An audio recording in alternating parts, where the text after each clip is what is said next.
The first step towards getting somewhere is to decide you're not going to stay where you are. Unknown.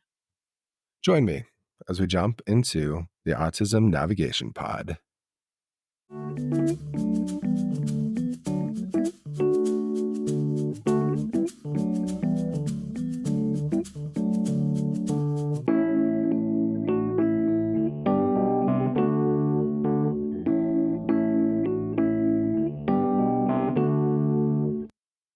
Can you talk about like graduating, I guess, for lack of a better term, for services?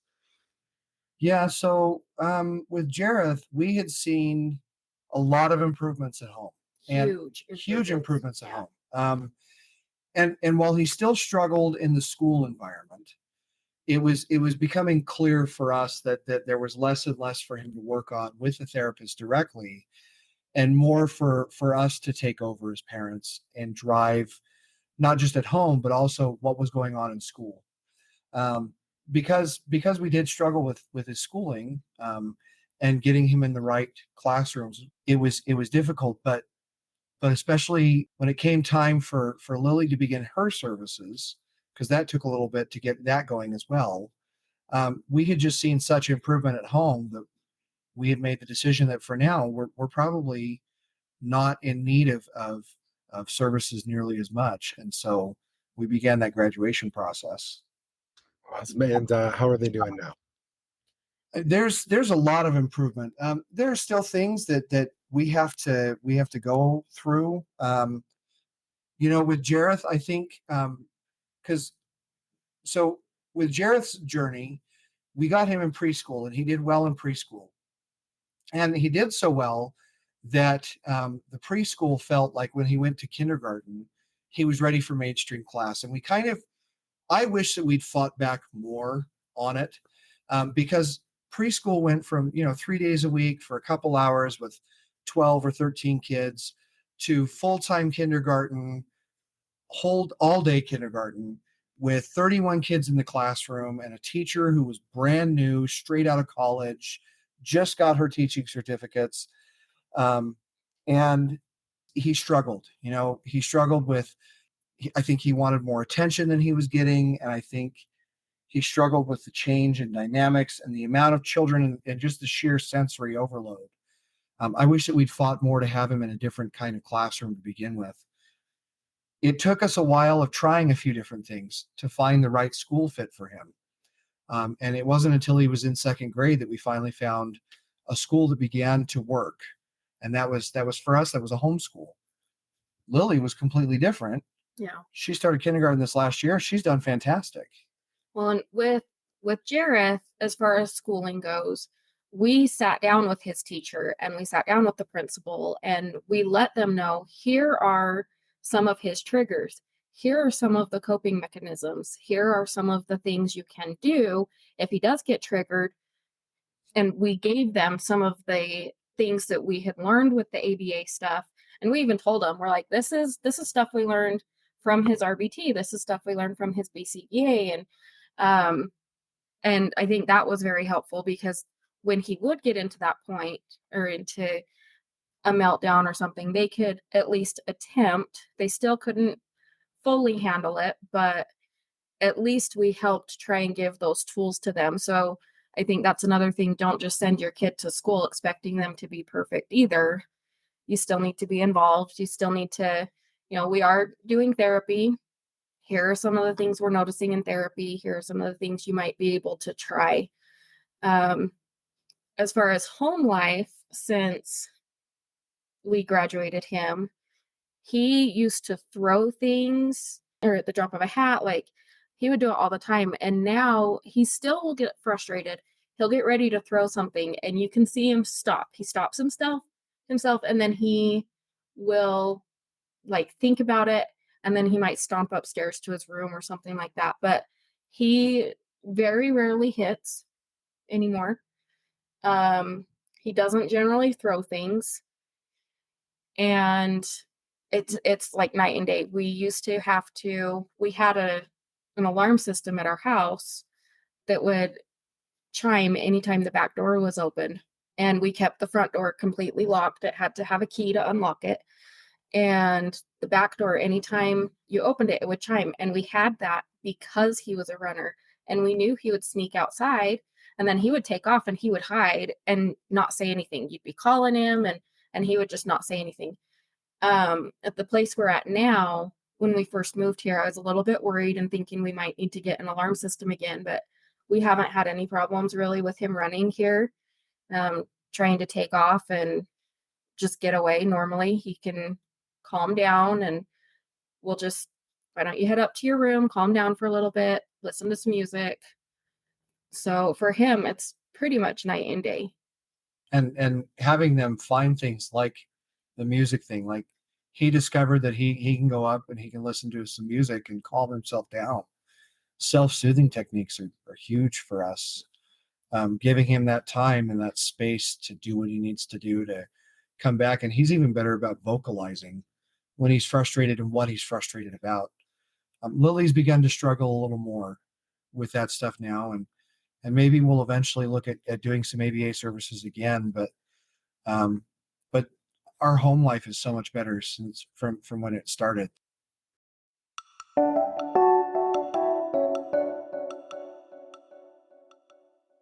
Okay, Missy, thank you so much for joining us today. We're so excited to learn from you. I think this is one of the really exciting parts of ABA and services and autism. It can be a really exciting thing.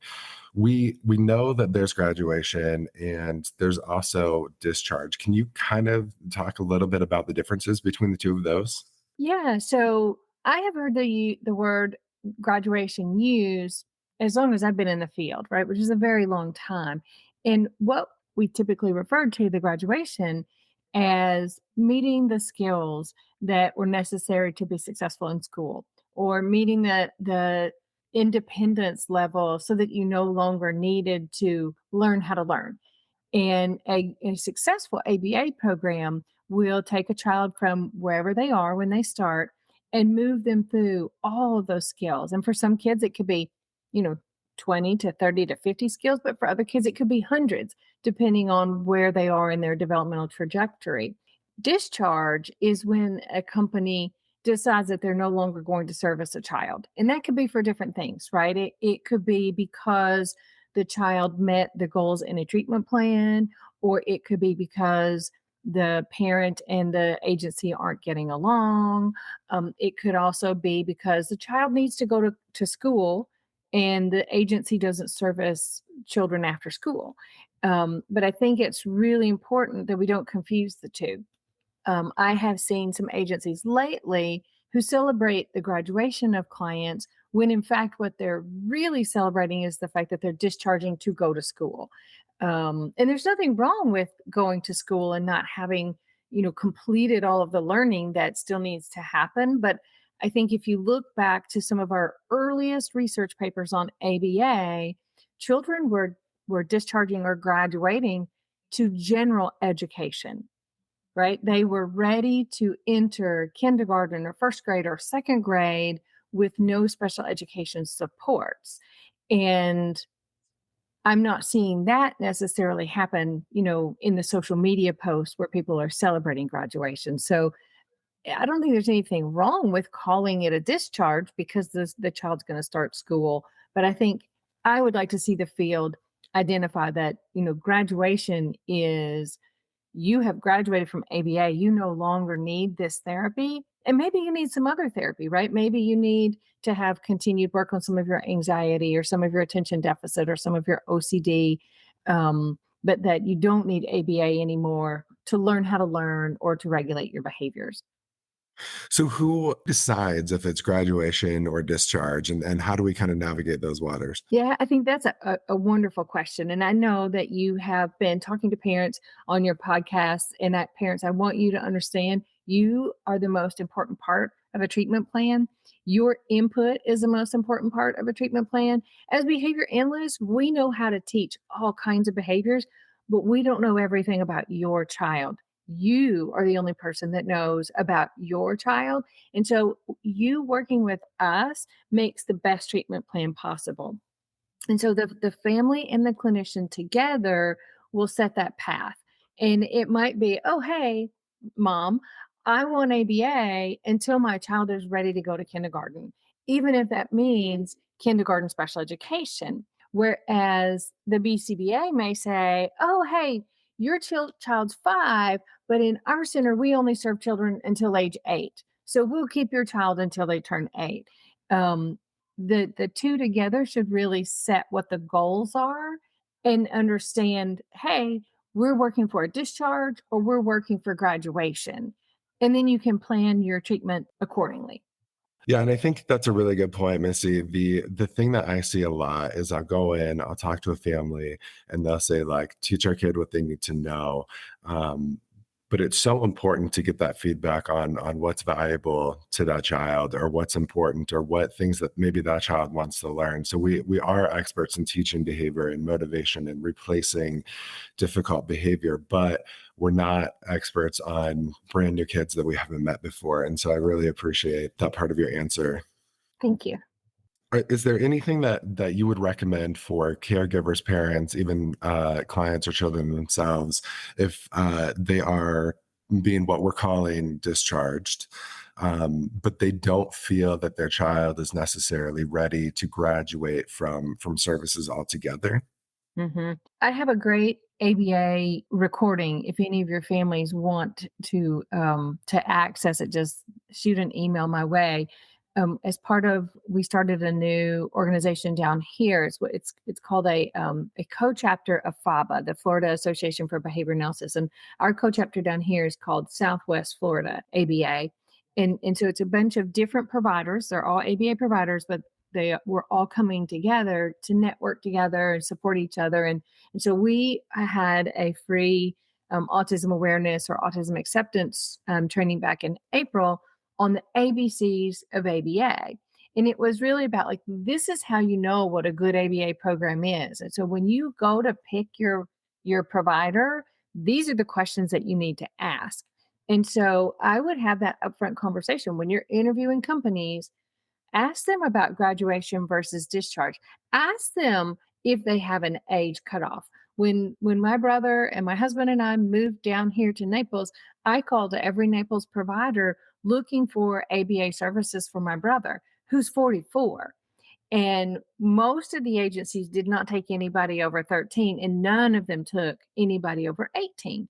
And that can be a problem if there are still behaviors that need to be addressed. And so, my brother, for example, hand mouths and screams. And so, those behaviors need an ongoing behavior plan. It's unethical for me to do that, right, as a behavior analyst. Mhm. So, I needed help and I couldn't find any. So, when parents are picking their ABA provider, they should pick an ABA provider who services a wide range of kids. I think too many agencies have been trying to focus on kids under 5, and they just let all the other kids go. And so if you're going to get discharged at age 5, you need to know that, because if you're not ready, then you're going to need to find another provider that does take kids over 5 or over 8 or over 12, depending on the age of your child. Mhm. I think it's such a good point, and just being able to like understand how to advocate, I think for your child. We can definitely link to what you were talking about in the show notes Great. at the end as well. I'll send you an email for that. So, like as we're preparing for, and I guess this really kind of branches off two directions. So we'll start with talking about discharge. So we know that graduation is when we meet the goals and when services are no longer medically necessary. But what are some reasons that learners or families might discharge from services? In some instances, the insurance company may say you're no longer eligible for services. Mhm. Um, and then you might have a situation where the child has aged out, but not necessarily skilled out. And then you might have the situation where there's a disagreement between the family and the provider. So let's start with the insurance company. Sometimes insurance companies require the provider or someone else in the field to do an assessment. Let's take the Vineland, for example. The Vineland looks at behavior, communication, social skills, independence. And that's a standardized measure that can be given on anybody, me, you, a child with autism, up to death. And it's standardized to say, hey, Missy, what are your social skills compared to other people your age? Or what are your communication skills compared to other people your age?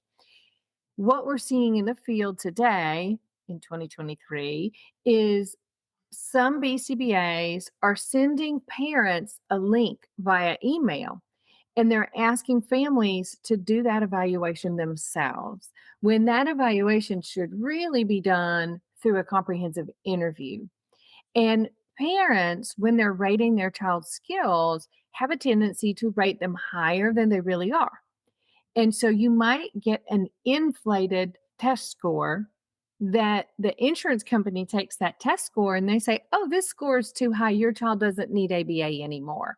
Right. So that might be one example where the insurance company says, you don't get ABA, so you have to be discharged. We want to avoid that at all costs. We only want to provide ABA when it's medically necessary, but we want to make sure that any tests that are being used are actually accurate in describing what the child can and can't do.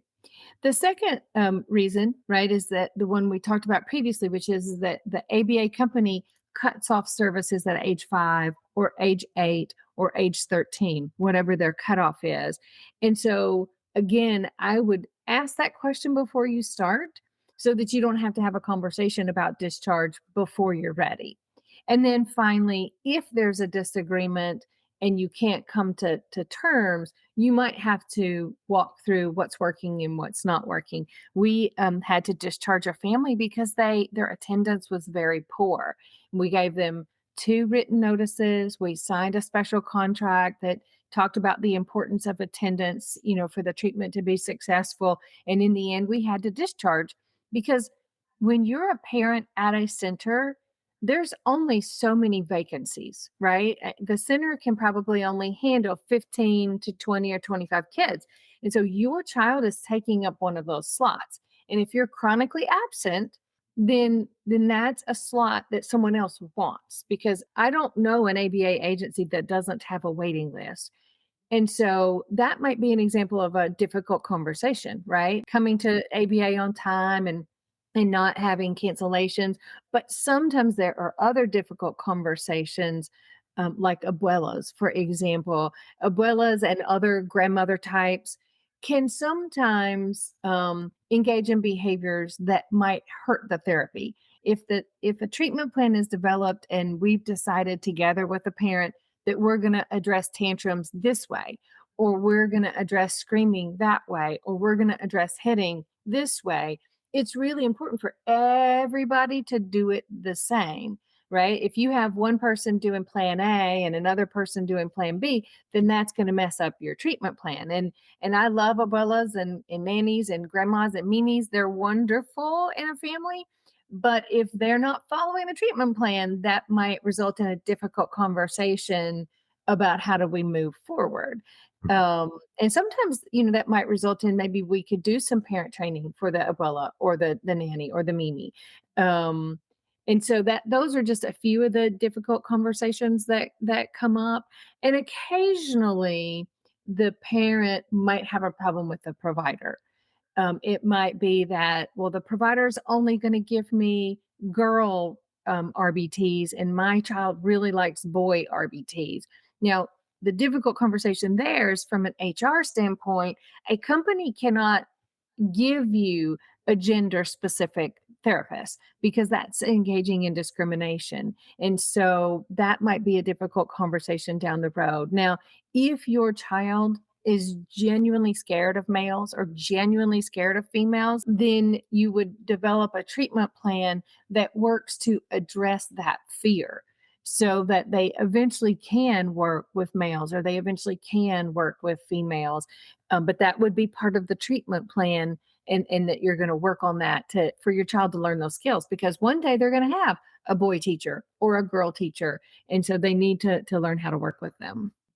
Yeah, I think that's so important, and being able to be comfortable in the environment that you're going to be in, I think is one of the most important things that we can do as clinicians for our learners and our families. Can I talk about environment before you go to the next question? Because that brings up another point, right? Some centers, some programs are only center based. And if you don't bring your child here for 40 hours a week, we're not going to let them be admitted. Well, that's not really appropriate either, because the treatment plan, including the service location, should be based on the needs of the child. And Mhm. so some children need to learn at home, and other children need to learn at the center. And some children may need a nice blending of both. Regardless of that location, you should have some coordination and collaboration with the school district, because starting at age 3, the family should at least be connected with their school district. So that service location is another one of those potentially difficult conversations, because you want to make sure you're meeting the needs of the individual child.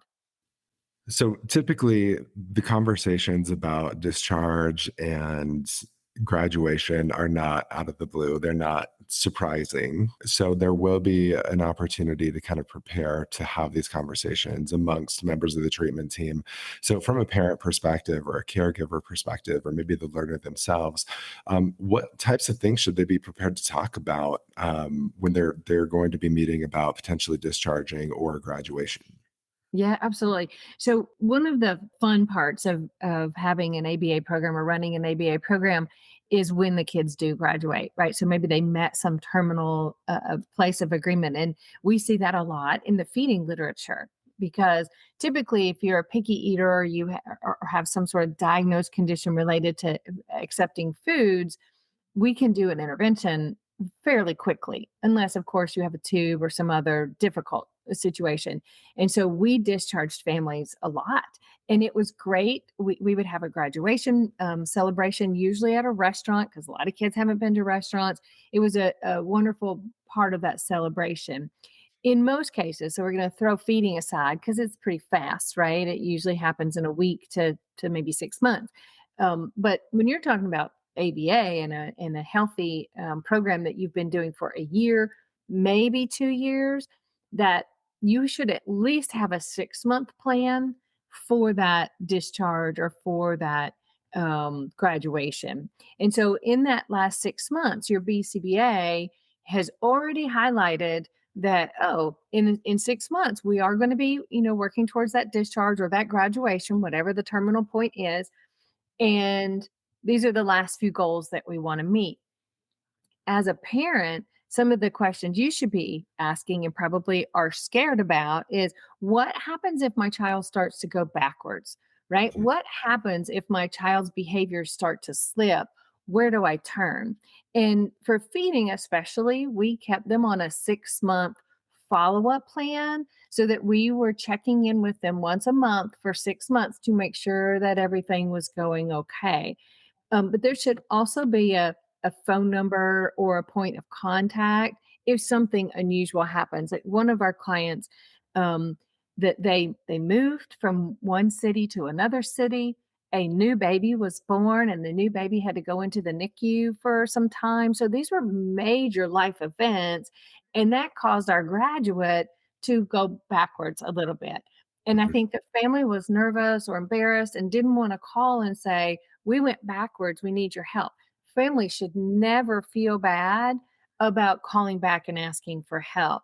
But also in the discharge plan, there is a plan for who to contact if. And so if your child's in school, right, there should be a leader on that team, whether it's a special education teacher or maybe another VCBA. That would be a really good name to have listed in the discharge plan.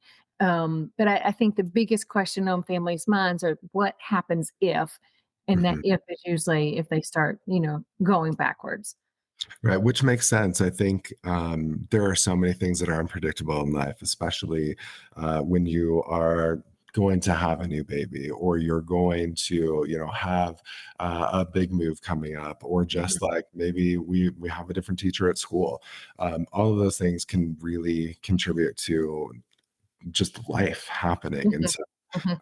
yeah, I think it's very empowering for parents to know that they can have that point of contact and they can reach Yeah. out, and it's 100% okay, and really like encouraged Mhm. um, Can I for say one more thing about our discharge plans? We typically moved And I think this is a good continuum, and a paper that I have in my brain, and that I'm working with another great BCBA out there. What does that continuum look like? And so the earlier the child is and the younger they are, the more skills they probably have to learn. But even at 3, you're going to have kids with different skill sets, right? It's that those learning to learn skills, that you're looking at a discrete trial training program where you have a lot of one-to-one teaching. And as a child improves their learning to learn, then you start to have a nice mix of one-on-one discrete trial training and one-on-one NET training, right? Natural environment training. So you get this nice blend. Well, then from there, you want to start teaching group skills, because a child who can only function one-on-one is not ready for discharge. They need to learn how to function in a group. And we typically start with a group of 2, and then you move up to 3 or 4 until they can get up to a group of 8. Your insurance will pay for your child to learn in a group of 8 children. Once they get to 8, then it's really time to start looking at more natural environments like a preschool or a school-based program where there are 12, 15, Mhm. 20 kids in a room. And so what you should see in your treatment plan is this nice change from one-on-one discrete trial to discrete trial plus NET to some small group learning, and also some DTT and NET, and then more group learning and less direct instruction, and more group learning and less direct instruction. And then you get into those bigger groups, and you should be able to learn in a group for most of the day. And that's that plan. Meanwhile, on the back side, you're increasing the amount of parent training that you're doing. And I know some parents don't like it to be called parent training, parent guidance, parent education. Choose the words that you want, but that's where we help the parent learn how to implement a plan and learn how to follow through with the plan. And in that parent training time might also increase so that there's more parent training time and less direct instruction time. So it's all part of a big plan that should be submitted to the insurance, and shows that progression of change of treatment. So, do you have any recommendations for, let's say, there's someone who's receiving services in their home, and in small group learning can be difficult to come by? Maybe they live in a rural area, or just there aren't like a lot of similar aged kids in the neighborhood where maybe we can kind of like work on things like that. Do you have any recommendations for how that treatment plan in that last 6 months might change for those who are not in a center? So I think one option, and I'm glad you brought up rural, because people live in different situations, and so there's not always the community neighborhood, right? Because maybe you live really far out. I think this is where telehealth comes in beautifully, and you know. I was doing telehealth treatment long before COVID. So when COVID happened, it was an easy switch for me and my company. But what that led to was a whole bunch of research on the effectiveness of telehealth. And so, families beware, your insurance may or may not cover telehealth today. It just depends on what state you're in and what plan you have. But telehealth is great because you can have 2 or 3 children in the session, all from their unique location, and it's still group instruction. Now, you can focus a little bit more when you're on telehealth because you don't have the kids sitting next to you in the group, but you do have their distractors, right? So what Johnny's doing at home versus what Tina's doing at home versus what Missy's doing at home is all going to look different in the colors and the things. And so that will help you at least learn to pay attention with more than one child in the room. So that would be a good recommendation for a rural situation. But a secondary option would be to see if you could do some push in into a similar age classroom nearby. So maybe you have to commute 30 minutes to get to town, right? To see a preschool or a daycare or even the school-based setting. But trying to find a way to get there. Telehealth is a good fill-in, and commuting might be the next best. Mhm. Yeah, I think that's a really great recommendation, and hopefully we'll have some behavior analysts listening to this as well. I think I think there are a lot of different directions that we Mhm, can go, and we just have to think outside the box a little bit. mhm, We get a little creative. I think that's mhm. okay. You know, I know it's kind of a bad word in behavior analysis, but I think some of that creativity, as far as like figuring out how to best serve our families, Yeah, can be but really that's helpful. where the individualization comes in. How we treat a child is never the same as how we would treat another one because we're taking their whole family context into play, and so that includes if they live in a rural environment. Absolutely. Missy, you've been so generous with your time, so knowledgeable. Do you have any kind of like parting words or anything for families to know about, related to discharge or graduation, from ABA services?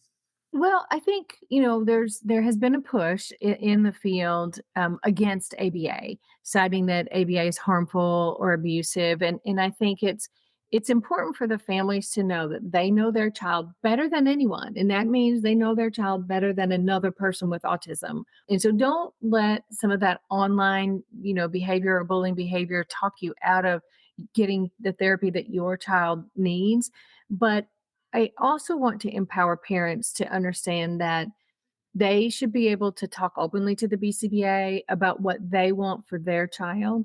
And then as their child gets older, the child should be involved in those conversations. There will be a point in time that most of the kids will be able to talk and voice their opinions, but there are individuals out there like my brother who have profound autism.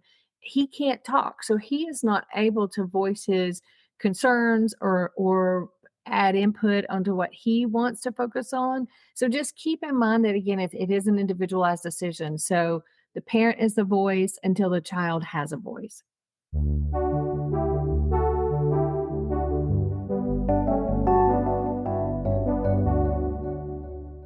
How do you think you'll know when Trip's ready to graduate and move on from ABA? I think we will know when we're not seeing that we have other goals. That we don't, I mean, we will always have goals, but when those goals can be met at school or in the home and we don't need the help anymore, I think that's when we'll know. I think that's the biggest thing is knowing what's the goal that we want to get and where is the best way to help him with that. Perfect.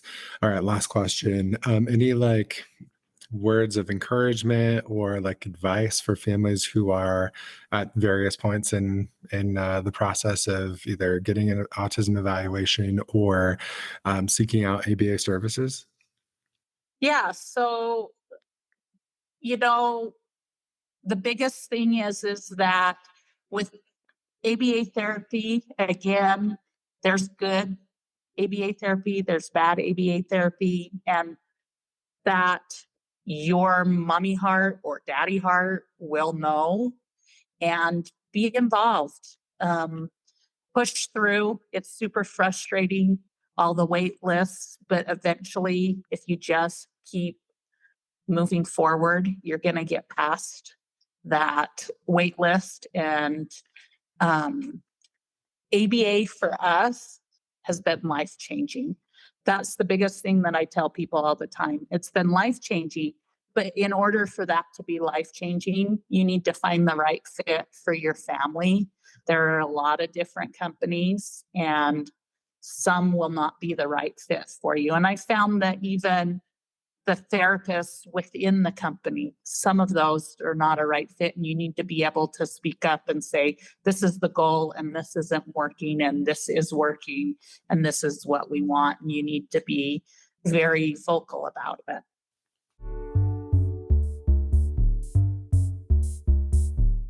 I just feel so fortunate to have Missy talk to us today and really explain the differences between graduation and discharge. So, graduation happens when services are no longer needed because a person's learned the skills that are necessary to thrive in their environments.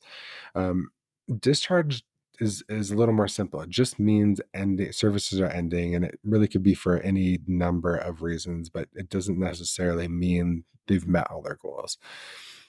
Providers should have a formal policy related to discharge, so be sure to know what that policy says. And Missy recommends knowing before services even begin.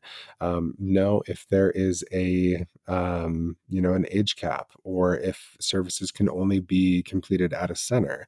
Those are all really valuable bits of information as you're making an informed decision. And once again, it's okay to ask questions, be empowered. The parent or the caregiver is a voice until the child has a voice. And I really love that Missy brought that up.